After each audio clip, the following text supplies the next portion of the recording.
কবরবাসী অন্যের সম্পত্তি নিয়ে টানাটানি করতে পারে না, কবরবাসী কাউকে গালিগালাজ করতে পারে না, কবরবাসী কাউকে অশ্রাব্য বাক্যাবলী দিতে পারে না, কবরবাসী জনগণের সম্পদকে আত্মসাৎ করতে পারে না, কবরবাসী কারণ নামে গীবত করে বেড়াতে পারে না, কবরবাসী কাউকে তোহমত দিতে পারে না, কবরবাসী কারণ নামে অপবাদ দিয়ে বেড়াতে পারে না।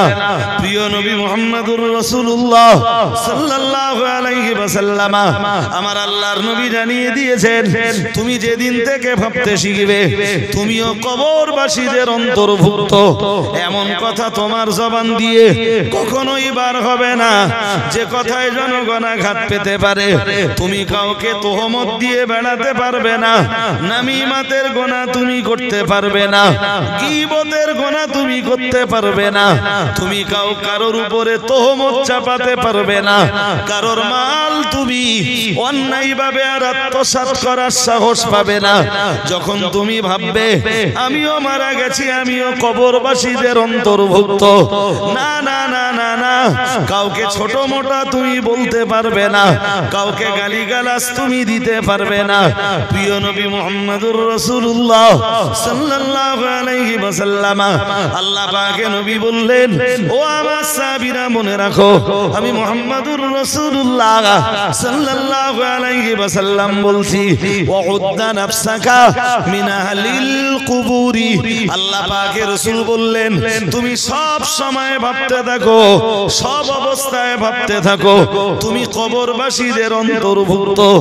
ও বাবাজিরা ভাইরা, এই যে হাদিসটা এতক্ষণ ধরে শোনালাম, এই হাদিসটাকে ব্যাখ্যা দিয়েছেন আল্লাহ পাকের রাসূলের প্রিয় সাহাবী হযরত আব্দুল্লাহ ইবনে ওমর রাদিয়াল্লাহু তাআলা আনহু।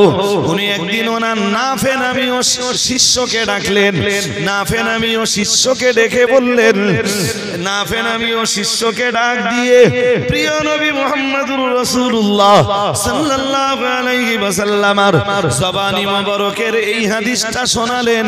আল্লাহ পাকের নবী জানিয়ে দিয়েছেন, কুম ফিদ দুনিয়া গরীবুন, তুমি একজন গরীবের মতো জীবন যাপন করো, আবিরু সাবিলিল, অথবা একজন পথচারী পথিকের মতো পর্যটকের মতো জীবন যাপন করো। এরপরে মুহাম্মদুর রাসূলুল্লাহ সাল্লাল্লাহু আলাইহি ওয়াসাল্লামের প্রিয় সাহাবী আবার বললেন, ওয়াউদ্দা নাফসাকা মিন আহলিল কুবুর, আর তুমি নিজেকে কবরবাসীদের অন্তর্ভুক্ত বলে মনে করো। হে আমার শিষ্য নাফে, তুমি কি জানো এই হাদিসের ব্যাখ্যা কি? হযরত নাফে বললেন, আমি কেমনে জানবো, আপনি বলুন। হযরত আব্দুল্লাহ ইবনে ওমর বললেন, ইদা আসবাহাতা ফালা তুহাদ্দিস নাফসাকা বিল মাসাই। আল্লাহ পাকের নবীর প্রিয় সাহাবী হযরত আব্দুল্লাহ ইবনে ওমর বললেন, হে নাফে, কোনদিন সকাল যদি তুমি পাও, ফালা তুহাদ্দিস নাফসাকা বিল মাসাই, খবরদার ওই দিনে যেন ভাববে না আজকের সন্ধ্যাটা তুমি পাবে। ওই হাদিসটা যেটা বলছিলাম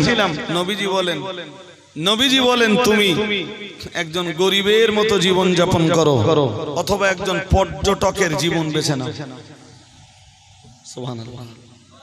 আর একটু মন খুলে, আরে ভাই ওই পর্যন্ত মৌলানারা বেশি বেশি বলে, ওর পরে আরেকটা অংশ আছে, রাসূল বলেছেন, ওয়াউদ্দা নাফসাকা মিন আহলিল কুবুর। This is a vital point. কি বলতেছেন জানেন রাসূলুল্লাহ? রাসূল বলছেন, নিজেকে কবরবাসীদের অন্তর্ভুক্ত মনে করো। আর একটু মন খুলো। নবীজি বলেন, ভাবো আমি মরে গেছি,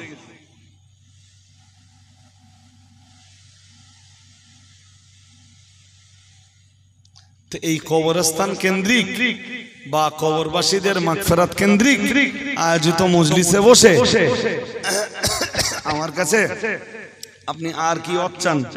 আপনার রাসূলই বলেছেন, ওয়াউদ্দা নাফসাকা মিন আহলিল কুবুর, ভাবো আমি কবরবাসীদের মতো।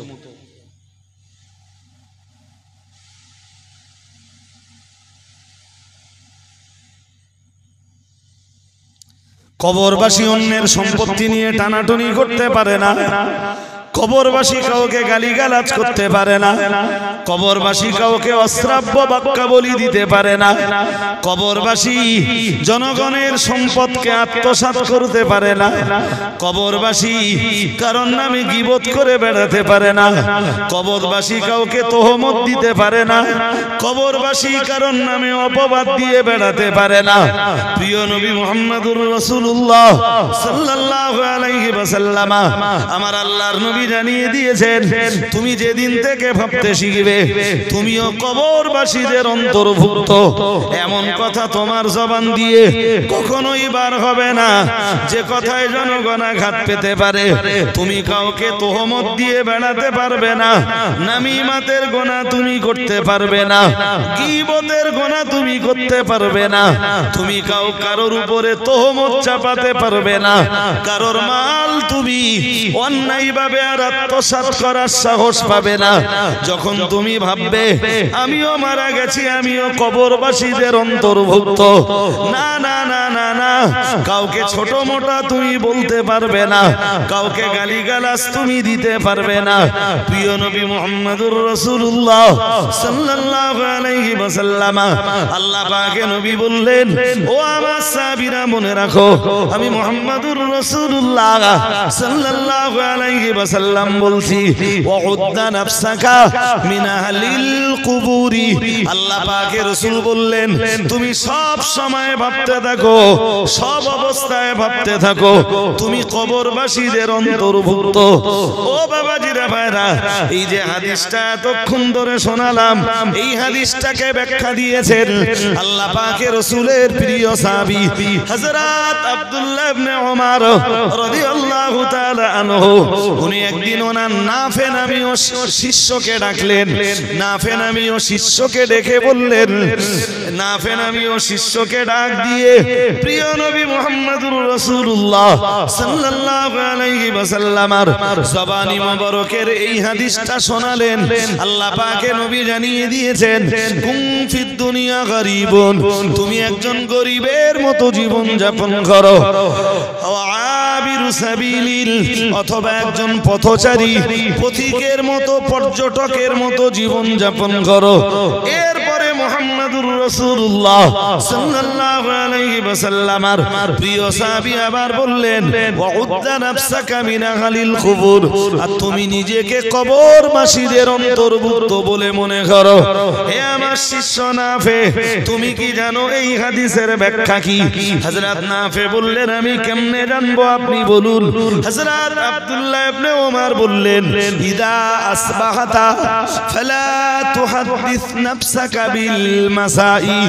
আল্লাহ পাকের নবীর প্রিয় সাহাবী হযরত আব্দুল্লাহ ইবনে ওমর বললেন, হে নাফে, কোনদিন সকাল যদি তুমি পাও, ফালা তুহাদ্দিস নাফসাকা বিল মাসাই, খবরদার ওই দিনে যেন ভাববে না আজকের সন্ধ্যাটা তুমি পাবে। ও শুনছেন না ঘুমাচ্ছেন? এই কবরস্থান কেন্দ্রিক বা কবরবাসীদের মাগফিরাতের লক্ষ্যে আয়োজিত মজলিসে বসে হযরত আব্দুল্লাহ ইবনে ওমরের এই কথাটুকু শুনে বাড়ি গেলে আপনার জীবন সার্থক হবে, যদি জীবন করতে পারেন।